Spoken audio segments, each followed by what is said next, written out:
Hello and welcome everyone. Thank you for joining us today for the first presentation in our Hurricane Awareness webinar series, where each week throughout the month of May, we will feature various topics as we prepare for the start of this year's hurricane season. My name is Alyssa Zabrowski and I am your host for today. I work with NOAA's Disaster Preparedness Program as the Southeast and Caribbean Regional Preparedness Coordinator. The goal of our program is to help NOAA staff and partners better prepare for, respond to, and recover from natural and man-made disasters.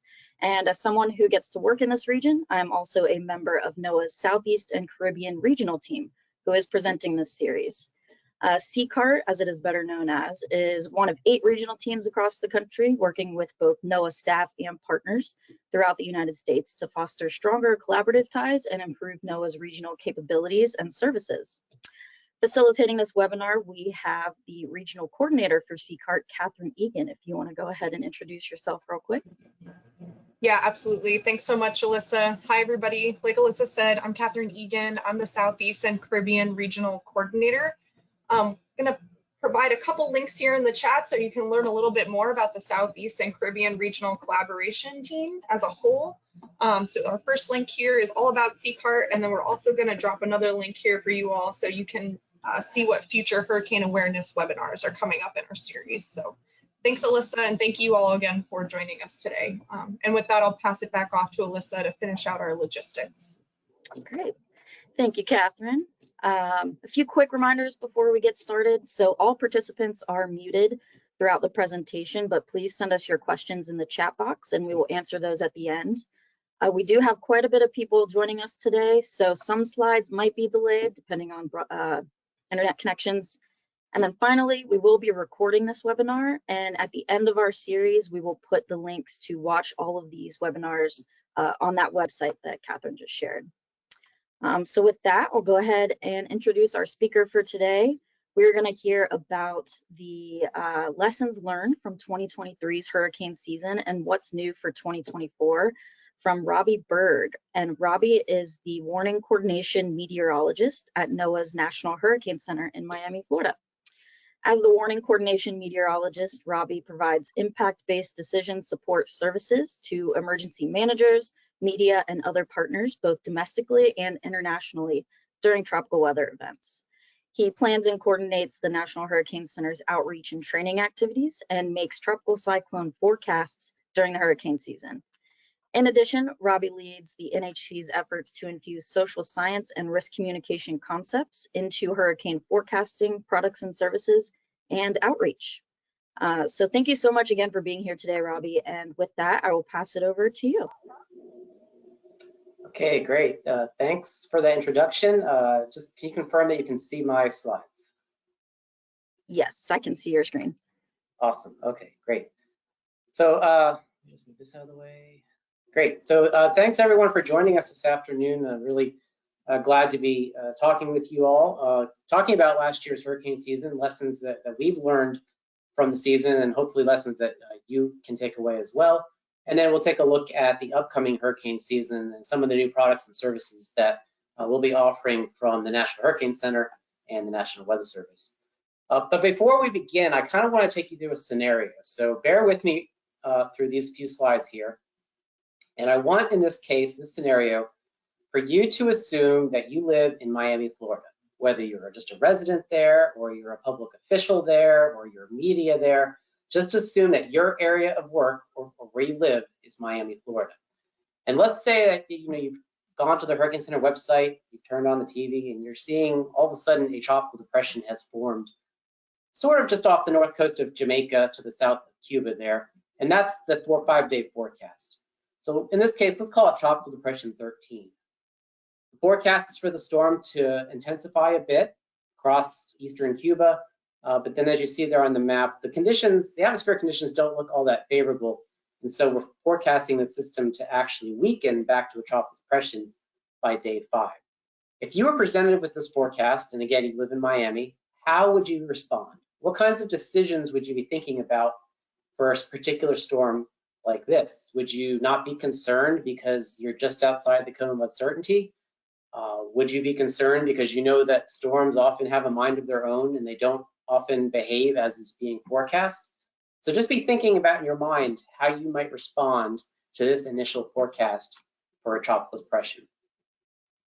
In this particular case, let's say these are the wind speed probabilities and the time of arrival that you would have gotten for this particular advisory. In this case, you'd have about a 5% chance of tropical storm force winds in Miami over the next 5 days, with winds most likely beginning on Wednesday. And if you can see from the information on the bottom of the slide there, we're currently at 11 a.m. on Sunday. So potentially having winds, tropical storm force winds in Miami as we get to around midweek, although the probability remains rather low. Now let's imagine we've stepped ahead. So again, what is your level of concern at this point? What, if anything, are you doing to prepare? I'm going to guess most people are saying, you know, we're just going to watch and wait and see what happens, because at this point, we're not under any watches or warnings. The storm is forecast to remain far to the south. We'll just wait and see if anything changes. Well, let's jump ahead. Let's say it's now 5 a.m. on Monday. So you're waking up from sleeping overnight, and there's been a dramatic shift in the track of the storm and what it's forecast to do. So now let's say the storm has intensified. For this case, we're calling it Tropical Storm Mercury. It's now located just near the southern coast of Cuba. You can see that the track forecast has shifted. We're no longer expecting it to remain on the north coast of Cuba, but now the conditions are such that it looks like the storm may continue moving to the north or northwest. And we're also not expecting it to weaken anymore. In fact, it's likely to stay at least as a tropical storm as it heads towards the southeast coast of Florida. Because of this updated forecast, you can see that there are a tropical storm watch is now in effect for portions of southeast Florida and the Florida Keys. So based on a watch, we expect or think that tropical storm conditions are possible in those areas within the next 48 hours. If we look at the products that would go with that advisory, you can see that we're still thinking winds are likely to start on Wednesday, so there's really no change there. But look at the probability of tropical storm force winds. For southeast Florida, it's now increased to about a 1 in 3 chance, so a 30 to 40% chance. So big changes overnight in the forecast for this storm. And with this forecast, we're now expecting storm surge. So I'm guessing that now with this new forecast, you've woken up, again, it's Monday morning. What is your level of concern? Has it changed? Has it increased? Have your plans changed? And what strength of storm might you be preparing for in this particular case? Let's step ahead only 12 hours. So you've gone through your work day. It's now 5 p.m. NHC has just issued a new forecast. And you're noticing some significant changes again. The track really hasn't changed a whole lot. I think what has really changed in this case is the intensity. So now the storm has 50-mile-per-hour winds just moving off the north coast of Cuba. And the new forecast has it as a very strong tropical storm with 70-mile-per-hour winds as it's approaching the southeast coast of Florida. So we now have tropical storm warnings in effect for the Keys, southeast Florida. And because we're just below hurricane strength in the forecast, we've gone ahead and also issued a hurricane watch for these areas, meaning that hurricane conditions are possible within the watch area. You look at our hurricane force wind speed probabilities, you can see that those are now creeping up. There's about a 5% chance, 5 to 10% chance of hurricane force winds near or just offshore the southeast coast of Florida. And again, we still have a storm surge forecast of about 2 to 4 feet for portions of southeast Florida, including Biscayne Bay. Let's jump ahead another 12 hours. Now the storm continues to strengthen. It has winds of 65 miles per hour. We're now at 5 a.m. on Tuesday morning. You're probably noticing some color changes on the map. We're now forecasting the storm to strengthen to a hurricane, reach southeast Florida at Category 1 strength, and because we're within 36 hours, there's now a hurricane warning in effect for southeast Florida and the Florida Keys. So again, another drastic change to the forecast. The storm has not weakened, it's continued to strengthen, and the conditions look favorable for that strengthening to continue. The hurricane force wind speed probabilities have continued to increase. We're now looking at about a 30% chance of hurricane force winds. Sorry, 20% chance in Miami, up to 30% chance for portions of the upper Keys and some of the barrier islands there. So the risk just keeps continuing to increase as we're moving forward in time. The storm surge forecast, the commensurate storm surge forecast has continued to increase. We're now looking at potentially 4 to 6 feet of storm surge inundation above ground level along the southeast coast of Florida. So if you're looking at this new forecast, again, 5 a.m., you're just waking up, Is there anything here that concerns you? Probably. Now we're looking at a possible hurricane making landfall with the hurricane warnings in place. So what would you be planning to do today, now that you're waking up, before those tropical storm force winds begin by this evening or overnight? You're probably having to scramble to make decisions, get your family ready, make decisions for your place of work, and so forth. And your timeline has continued to decrease. You don't really have the amount of time you would like to make those preparations. Let's step ahead in time again. We're now looking at 11 p.m. that evening. Now, a lot has changed during the day, but let's assume we've jumped ahead. And at this point, Mercury has become a Category 5 hurricane, right on the doorstep of Southeast Florida. Tropical storm force winds have begun. The hurricane force winds are just now beginning to reach land.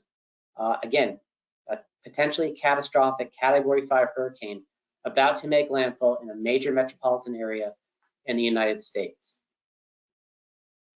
In addition with that, the storm surge forecast has continued to increase. We now have 6 to 10 feet of potential storm surge inundation in areas of Biscayne Bay, even 4 to 7 feet in places like South Beach, some of the really highly populated areas in the Barrier Islands there. So very devastating impacts are now expected. The thing is that this scenario is entirely plausible. You may have been going through this saying, gosh, there's no way the storm would be changing that fast, that quickly, giving me very little time to prepare for the storm. But this scenario is entirely plausible.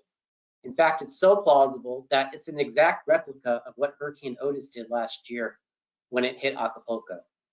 The only thing we did in this simulation is we took the forecasts for Otis as it was heading toward Acapulco, and all we did was we adjusted the latitude and longitude of all those forecasts so that the storm was heading toward Miami instead of Acapulco.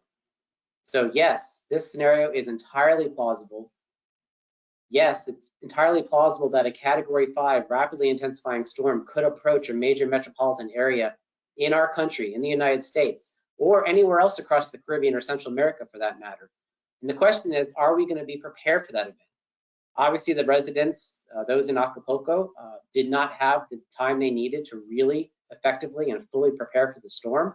And we saw very dire consequences because of that. Here's a snapshot of what Otis did. In fact, it's the strongest East Pacific hurricane to make landfall in the modern era. Just before it did make landfall, winds got up to about 145 knots or 165 miles per hour. It did make landfall at Category 5 intensity. The official death toll from the Mexican government is 52, although 32 people are still identified as missing. Damage estimates from Otis were about $10 to $16 billion in US dollars. 80% of hotels in Acapulco were damaged, more than 51,000 homes destroyed, 80,000 seriously damaged, and upwards of 500 boats lost or missing from the event. So here's a snapshot of what Otis looked like at 1 a.m. October 24th on the left as a 65 mile per hour tropical storm versus 24 hours later, 1 a.m. on October 25th, when it had 165 mile per hour winds. So in the 24-hour period from 1 a.m. on the 24th to 1 a.m. on the 25th, Otis went through explosive intensification before its landfall, hitting directly onto Acapulco, Mexico. Many of you have probably seen these snapshots of some of the damage that occurred. On the left is some of the high-rise hotels in the Acapulco area. You can see that the windows were completely obliterated. A lot of the siding has been taken off the buildings. The palm trees, this is always a classic case of Category 5 hurricanes. The palm trees are essentially defoliated. It takes very strong winds to do that. You can also notice that there's a lot of debris on the ground. And a lot of that is probably due to the storm surge that came in to that area as well.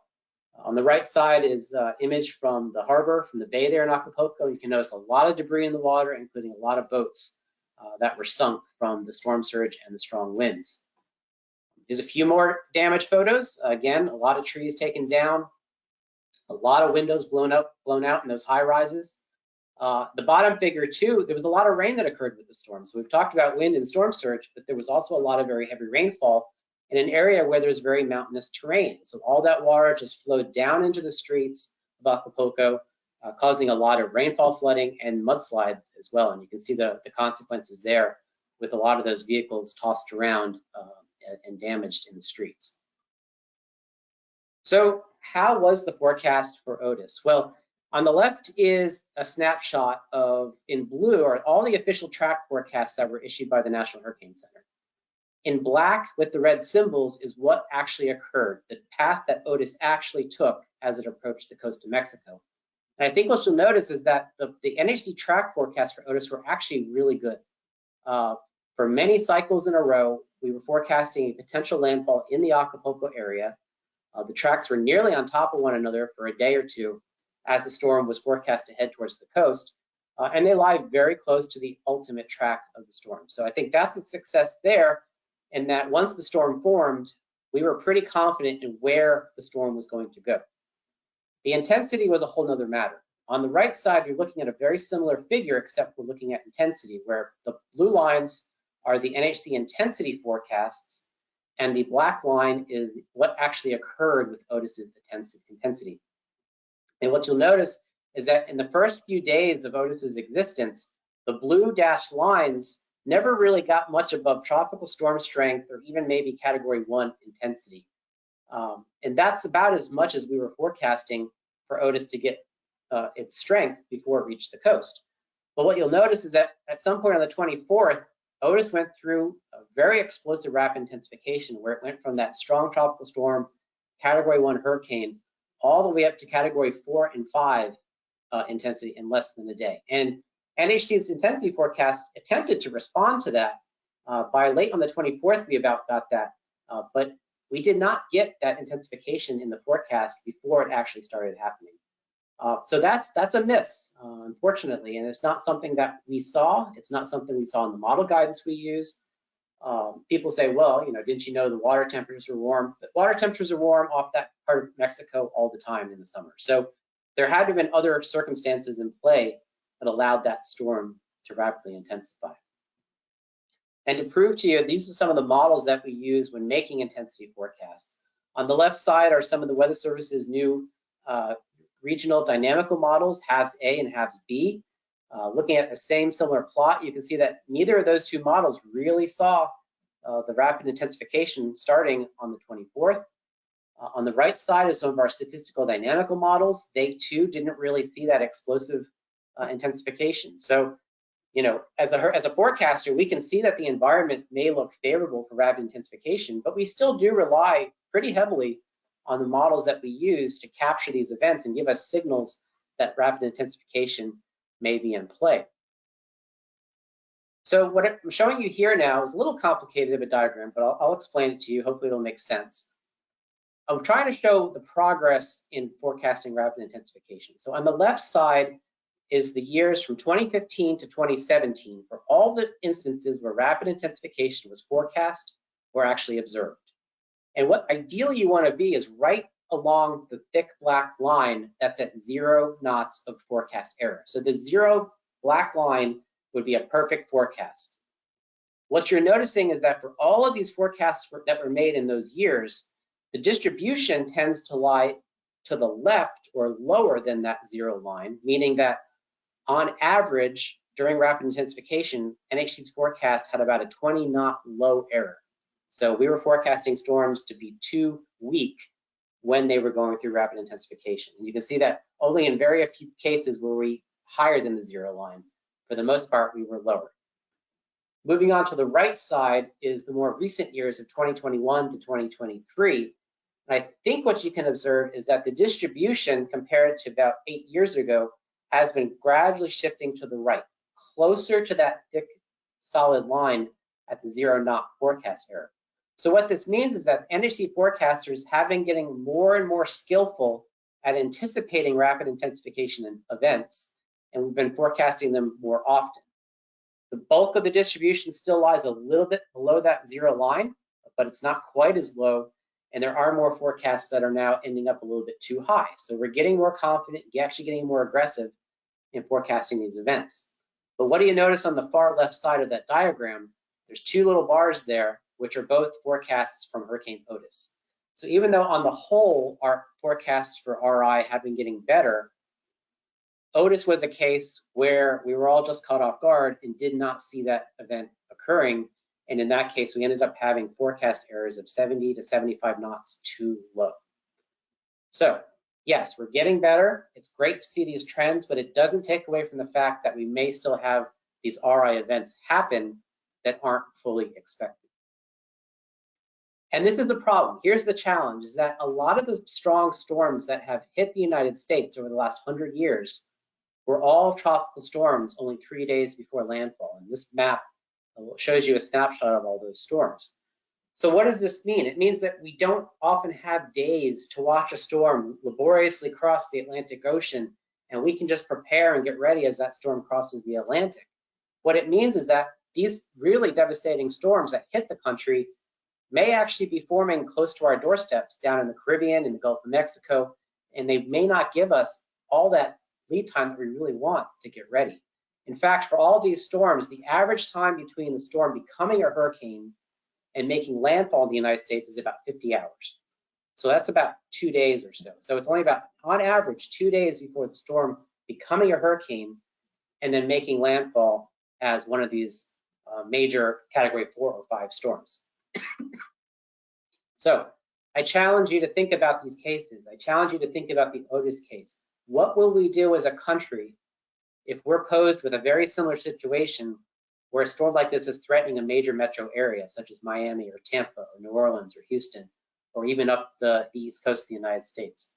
I would contend that we have a lot to think about, and that we may not be ready as a country for one of these events to actually occur. So that was kind of the big event for the season. I'm not going to dwell too much more on what happened last year. This is kind of a quick snapshot of what happened in the Atlantic. You can see that all the storms we had, on the whole, most of these storms stayed out to sea. You can see that kind of a centroid of all those tracks kept most of those systems off to the east, which is a good thing. They avoided land. But on the western periphery, we did have a few storms that affected land and caused some issues.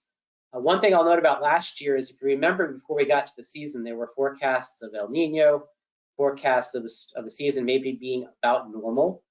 We actually ended up being about 20% above normal when you look at ACE, or the Accumulated Cyclone Energy Index, which takes into account the number of storms, how long those storms lasted, and how strong they got. So when you take those metrics into account, we actually got a little bit above normal, even though last year was an El Nino year.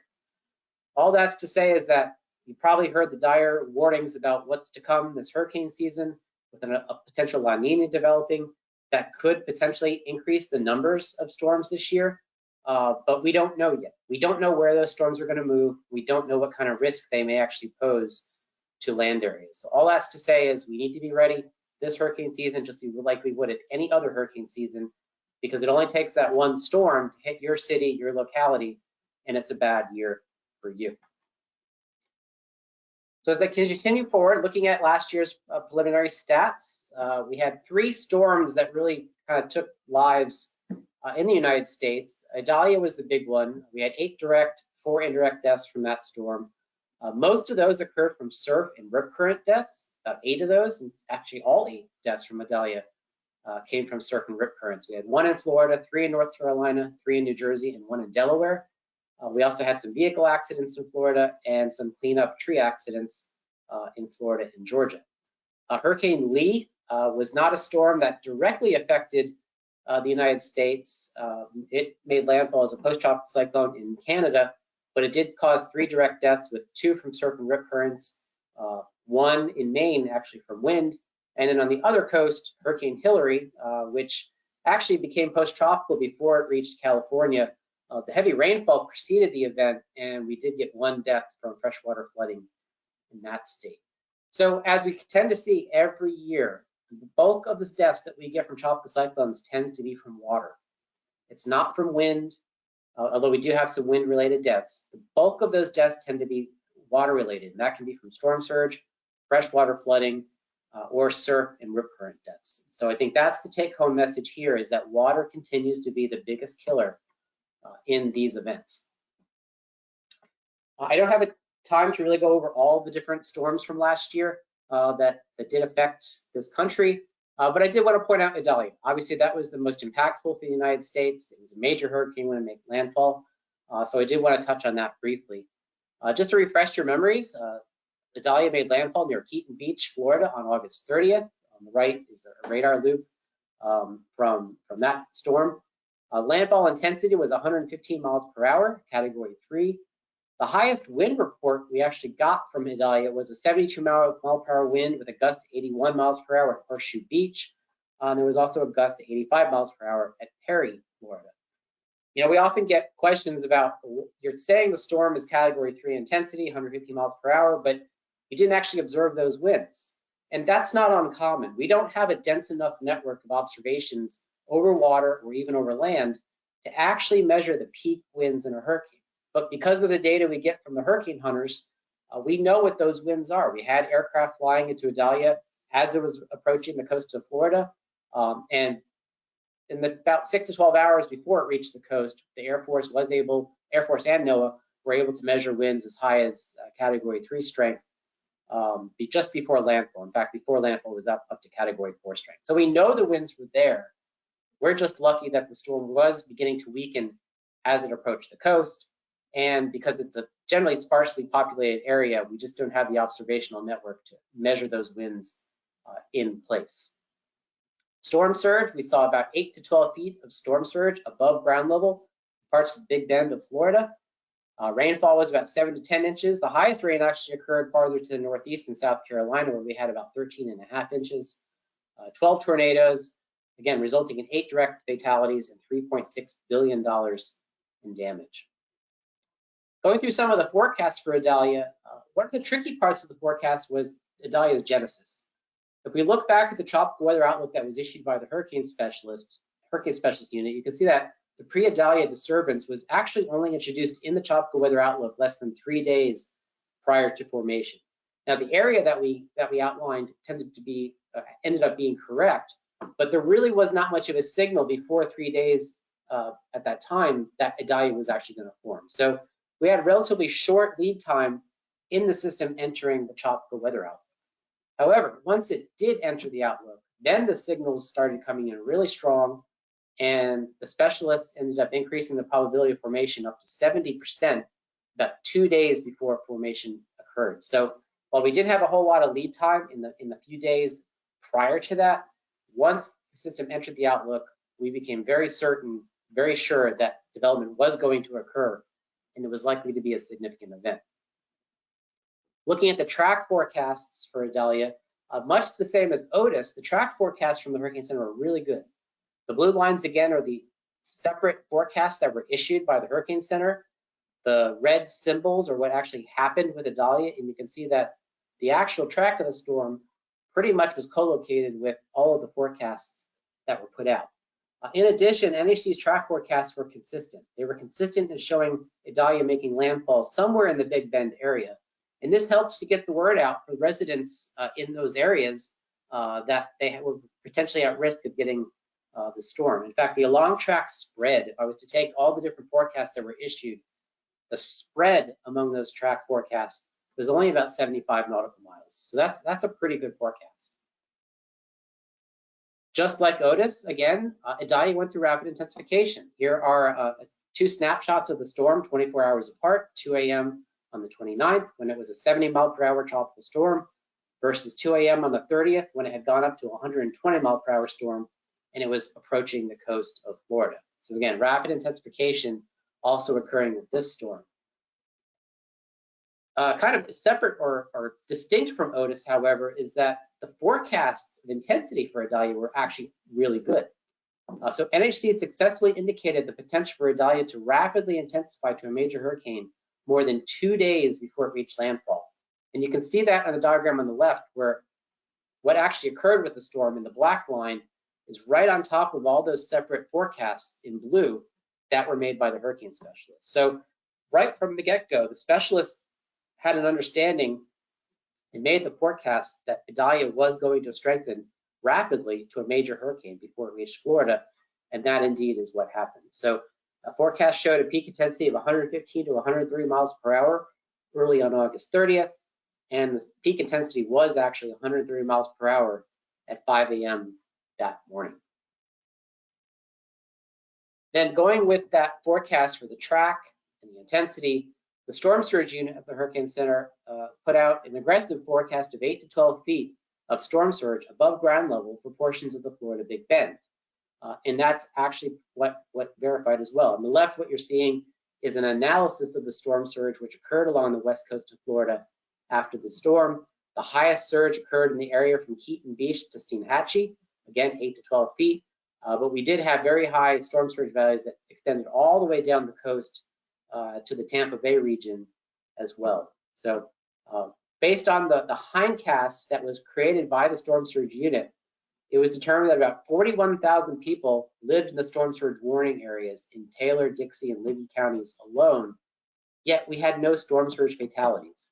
So while we fully realize that this area is sparsely populated, this is quite a distinction from what we had just a year prior, where Hurricane Ian hit parts of the southwest coast of Florida, and we had several storm surge fatalities. So I think this was really good to see that despite having a storm surge of 8 to 12 feet, we did not have any fatalities from that particular hazard, from that storm.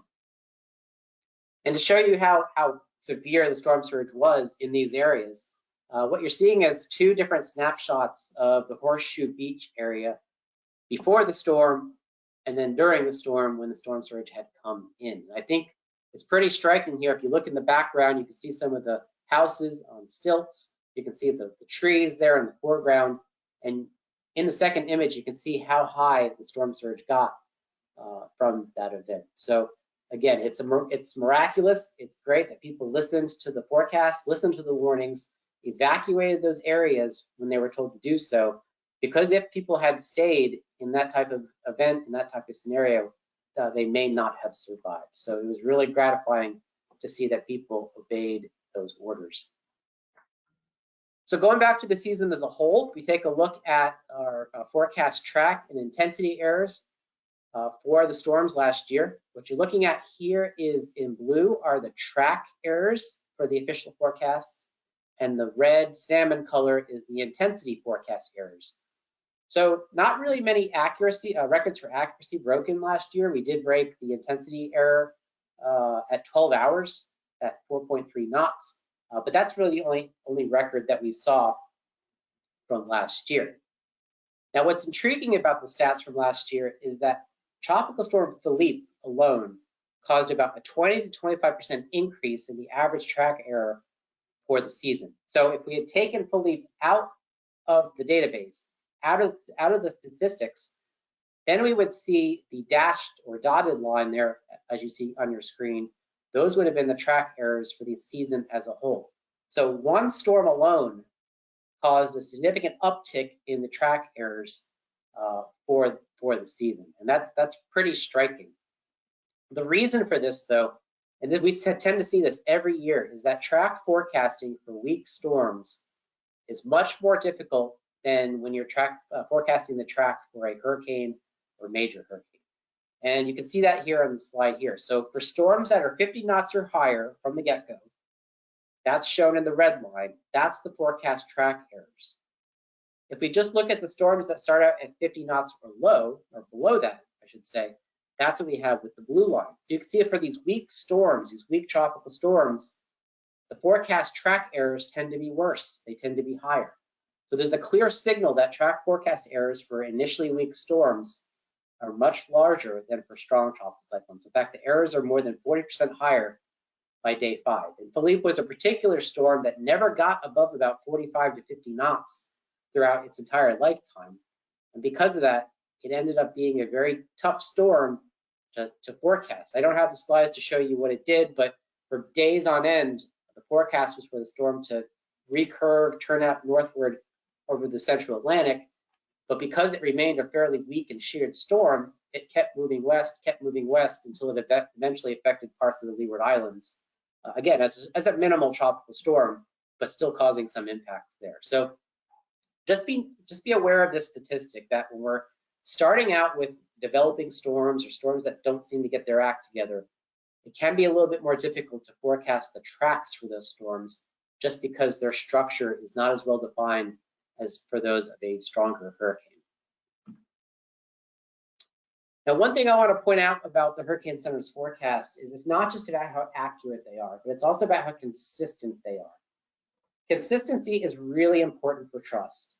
Think about it if you're the coach of a sports team. Let's say you're a coach of an NFL team, and you got to put your kicker in to kick a field goal, or you're a coach or manager of a baseball team and you're down 1 run, bottom of the 9th, and you need to score another run or 2 to win the game, and you're trying to decide which batter should I put in to score that run. You want an athlete that's accurate, but you also want an athlete you can trust in, that are consistent enough to deliver those results that you're looking for at the end of a game. And that's kind of how we see NHC's forecasts, the official forecasts. What you're seeing on the screen here is in black are the NHC forecasts that are put out at 24 hours, 48 hours, and so forth out through day 5 or 120 hours. Again, NHC's forecasts are in black. The colored dots you see are for the different individual models that we use to make forecasts. And they're all models that I know many people in the audience probably look at on a daily basis. The cyan color is for the European model, EMXI. The yellow is for the UK Met model, EGRI. And the dark blue is for the GFS model, GFSI. Now, the key to this diagram is that you want to be in the lower left part of the diagram as much as possible. That means your forecasts are accurate, and it means your forecasts are consistent. So that's where you want to lie. Let's take a particular forecast time to compare NHC to the models. Let's take 96 hours. You'll notice here that the black dot for NHC at 96 hours has a track error of about 140 nautical miles and a consistency of about 45 nautical miles. That means on average, the forecasts issued by NHC don't deviate by more than an average of about 45 nautical miles from cycle to cycle. Now look at the individual models. Here's the European and the cyan, the EGRI or UK Met in yellow, and the GFS in dark blue. What you'll notice there is that each of those dots is higher in the diagram than NHC, and also further to the right in the diagram than NHC, which means that those individual models on the whole tend to be less accurate and they tend to be less consistent. The way that you know they're less consistent is that each time you look at a model, they can often flip-flop back and forth every 6 hours in where they're projecting a storm to move. We call that windshield wiper because it's back and forth like a windshield wiper. You can also have the case where a model might show a storm moving fast through day 4 and then slowing down 6 hours later and then fast again. We call that tromboning. In other words, the speed is not consistent. It goes fast and slow. These are cases where the model is not showing consistency. So each 6 hours, you're looking at a new model run, and it can be completely different from what you just looked at 6 hours ago. NHC's philosophy is to be more consistent and make slower changes based on those models because we don't want our forecasts flip-flopping all over the place. And I think what you can see here on the slide is that in the long run, we are doing that. We're being more consistent while also having lower track errors than the models that we look at on a daily basis. So the key here is that, look, we know everybody's going to look at the models. They're out there publicly. You see them, I see them, we all see them. Just use them with caution because they're going to change every 6 hours. And that consistency issue can lead you astray if you're not anticipating future changes from that point.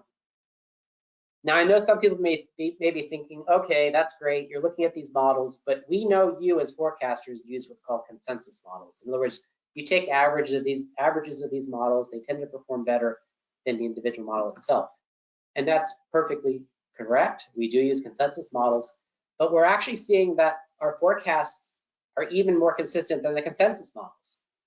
So let's take 72 hours, for example. We have just as much accuracy as those consensus models.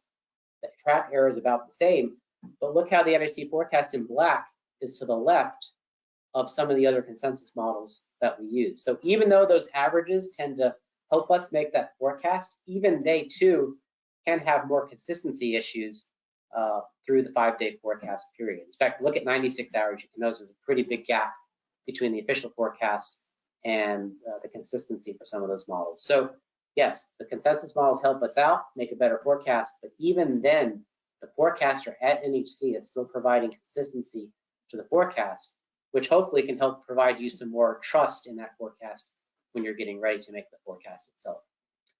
Lastly, I wanted to show you intensity. What I've been showing you prior to this was track. Now let's look at what's the intensity consistency in the forecast. It's a little bit of a different pattern here. But what I think you can still see here is that even with intensity, the NHC forecast dots tend to be more to the left compared to the consensus forecast. So again, intensity is very similar to track, where our forecasts are more consistent than the consensus models themselves. So hopefully you can take that information, have faith in the NHC forecasts, that the forecasters there at the Hurricane Center are, they're using their expertise, using their knowledge base to add improvements to the models that they're using to make those forecasts. So that's all I'm going to say about last hurricane season. But again, there were some takeaways there that hopefully you can use going forward, lessons that we need to learn for the future hurricane season. Again, keep in mind the Hurricane Otis example. I think that's going to come back as something that we need to keep in mind. Hopefully we don't deal with that this year, but rapidly intensifying storms unfortunately don't seem to be going anywhere anytime soon. So to kind of finish up the talk here, I want to go over some of the products and service updates that you'll probably notice from the Hurricane Center and the Weather Service for this coming hurricane season. There's the list. I'll go through each of these one by one, so you don't have to worry about the words on this particular slide. But starting with the first one is essentially it's the size forecast that NHC makes. So in addition to where the storm is moving and how strong it's going to get, we also make a forecast for how big the wind field is.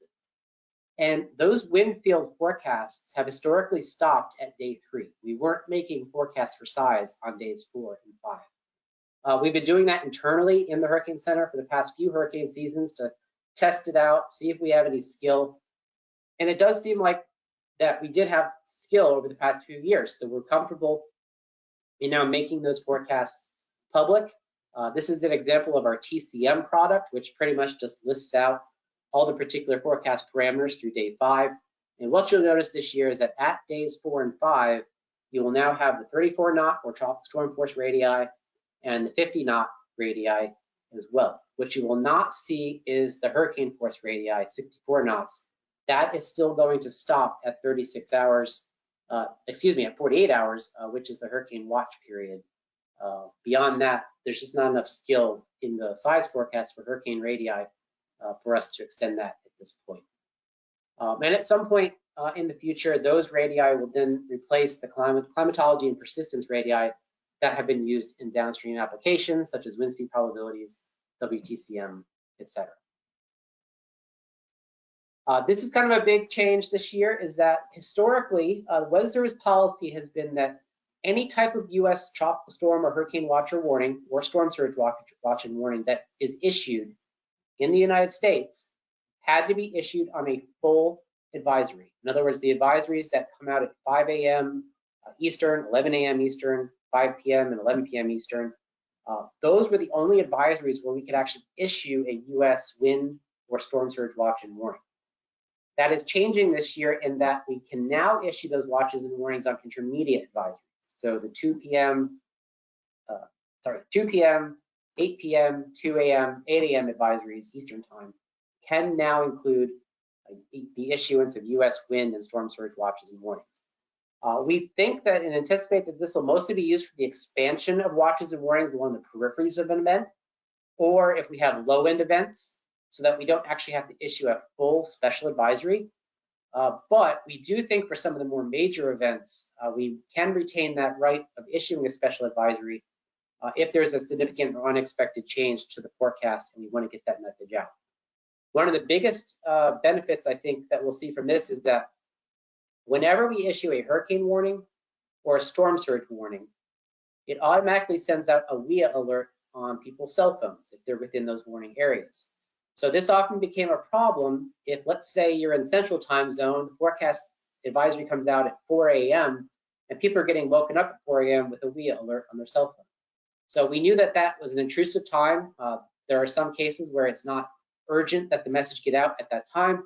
So what this will allow the Weather Service to do is to wait until 7 a.m. or 8 a.m. to get that warning out, and then we're alerting people on their cell phones at a more appropriate time after they've already started waking up that morning. So we won't do this all the time. Again, there may be some events where we still want to get that message out immediately at 4 or 5 a.m. and we will still do that if we need to. But this gives us more flexibility in issuing those watches and warnings at other times of the forecast cycle.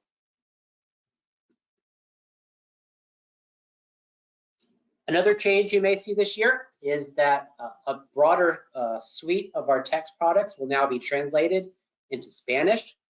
Weather Service office in San Juan has graciously been translating our tropical weather outlooks and our Atlantic public advisories for many years, but it was manual and it took a lot of effort, a lot of time for the forecasters at the office to do that. Using new AI techniques, translation techniques, they were tested last year, they was trained last year, and we are now going to make that operational for the Atlantic various products that we issue, the TCPs, the TWOs as normal, and this will be extended to the tropical cyclone discussions and the key messages as well. And we're going to apply this experimentally for all the full suite of text products in the Eastern Pacific as well.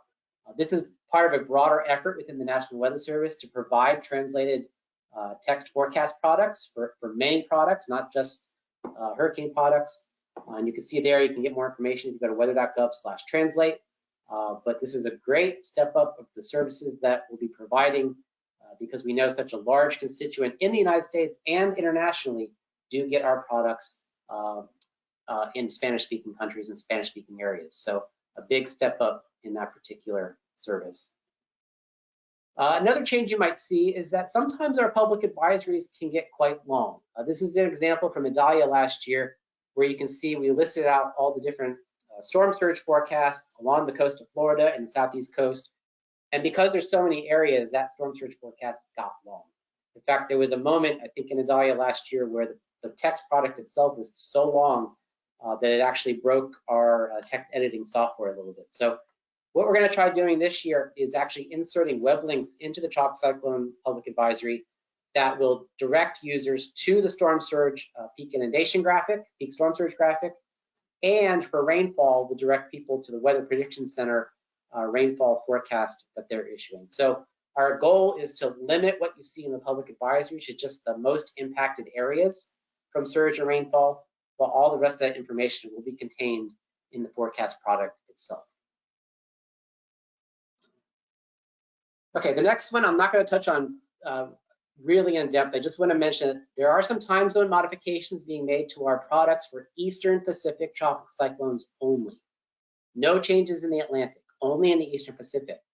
The driving force here is that Mexico abolished daylight saving time for most areas in 2022. So to suit the needs of users on the Pacific coast of Mexico, we'll now be using Central Standard Time, Mountain Standard Time in those appropriate areas. There are still portions of Baja California and the southwestern US that still use daylight saving time. So we will still be using Pacific daylight time for those particular areas. And you can see the areas are marked there on the slide. So again, only in the Eastern Pacific products, not in the Atlantic products. And this is just a quick rundown in the table of what those products may look like. But I'm the times of those products may look like, but I'm not going to dwell on that too much at this time. Here's a biggie. I know many of you have seen the announcements that NHC and the Weather Service have put out on this, but this year we're going to have a new experimental cone graphic that will include inland US watches and warnings, wind watches and warnings. So on the left side is a legacy cone graphic from Hurricane Ian. You can see in all these cones, we only provided the coastal watches and warnings that were in effect.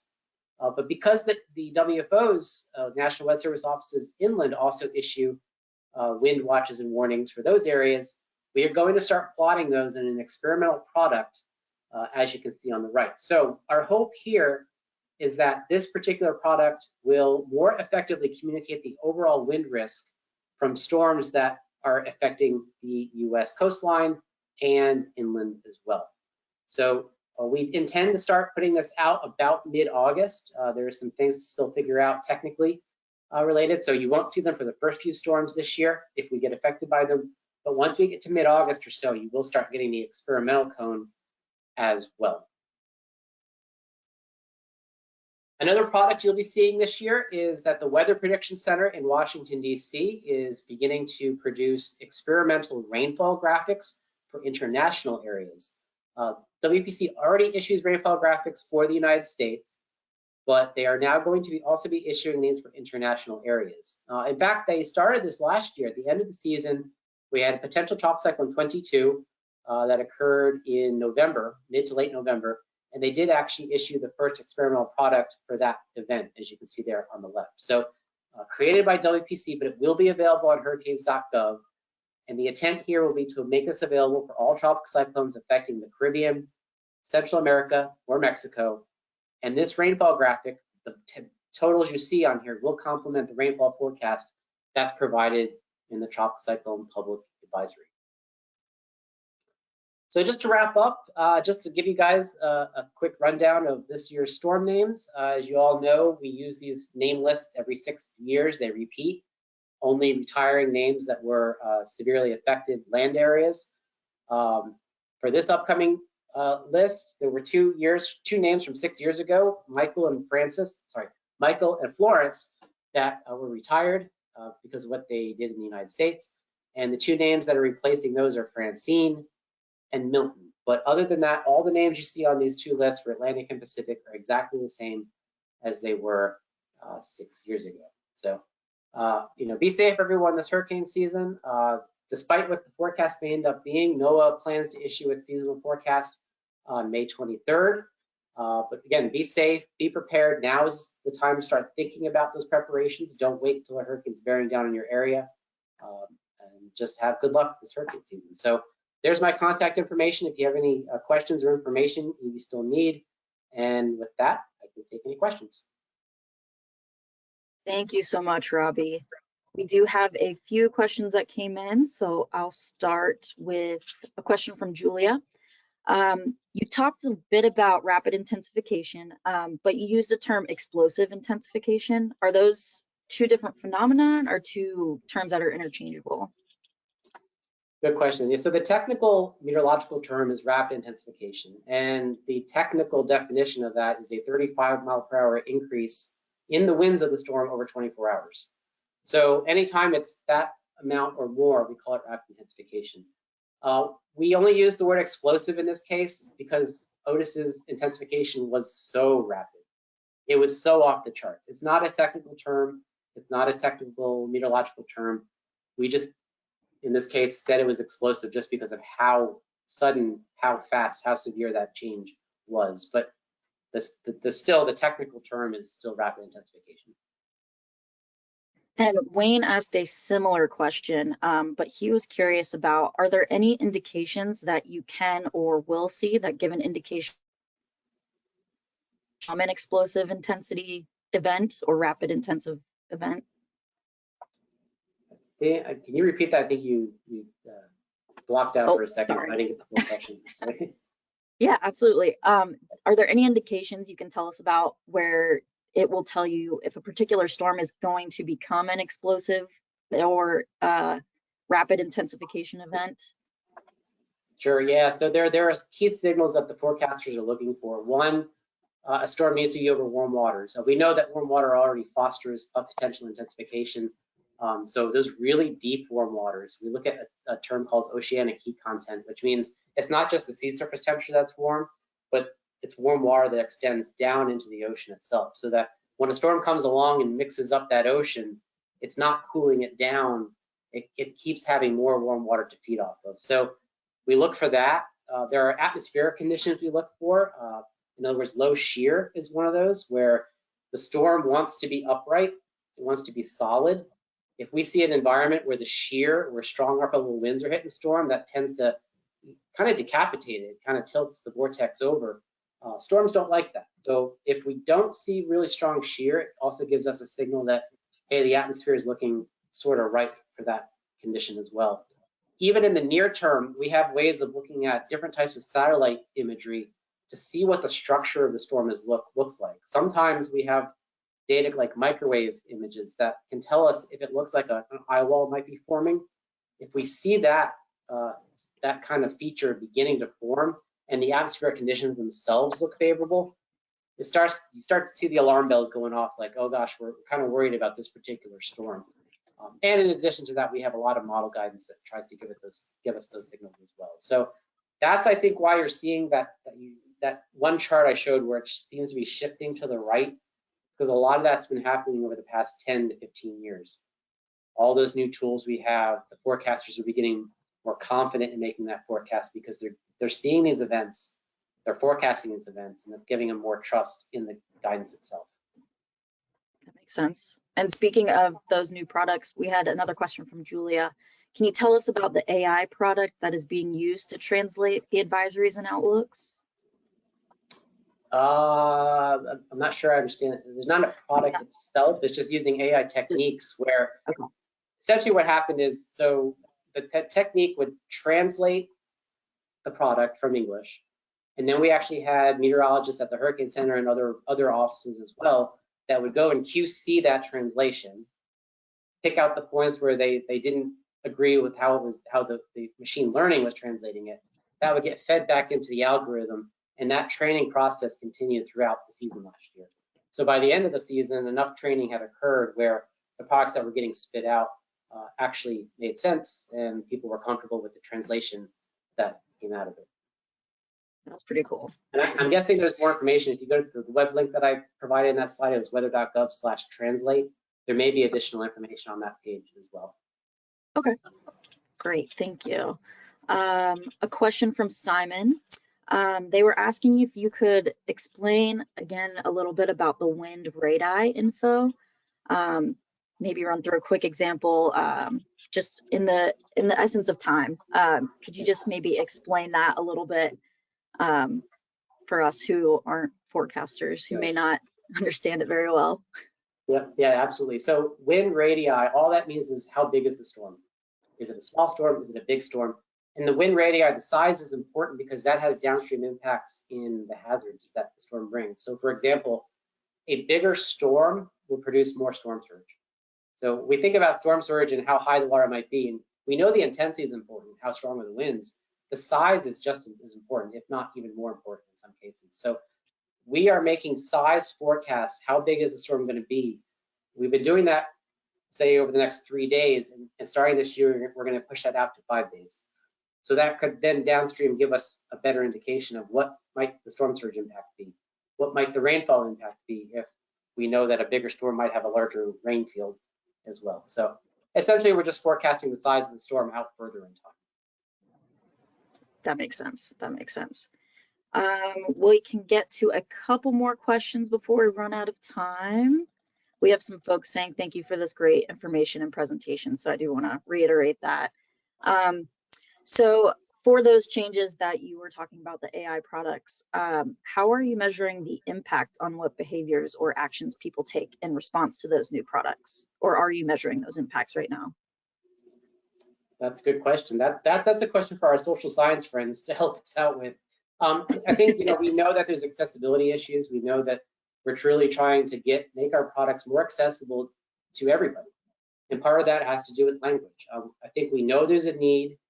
I can think of cases, even we go back to Ida, which affected Louisiana, and then the remnants of that storm affected portions of New York City and New Jersey a couple of years ago.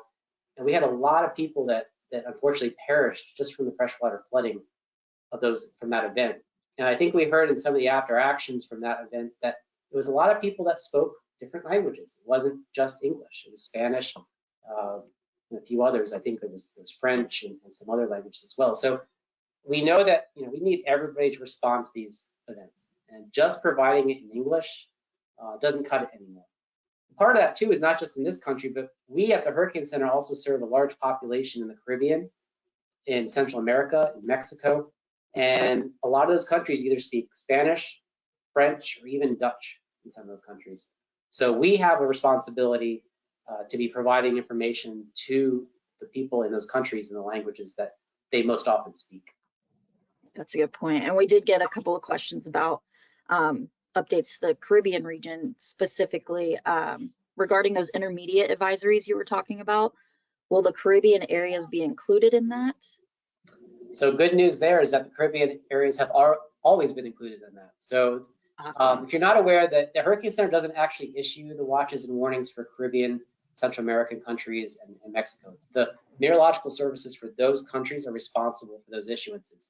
We obviously closely coordinate with them. We provide recommendations, but because they're technically responsible for it, we were able to communicate those changes in intermediate advisories in the past, and that will continue going forward. Great, great. And I do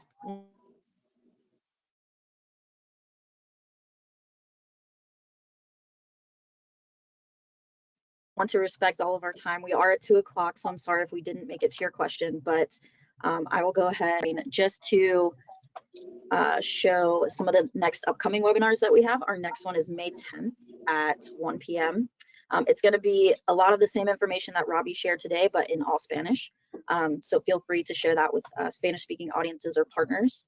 And that link that we provided at the beginning for our SECART registration page is where you can go to register for all these webinars.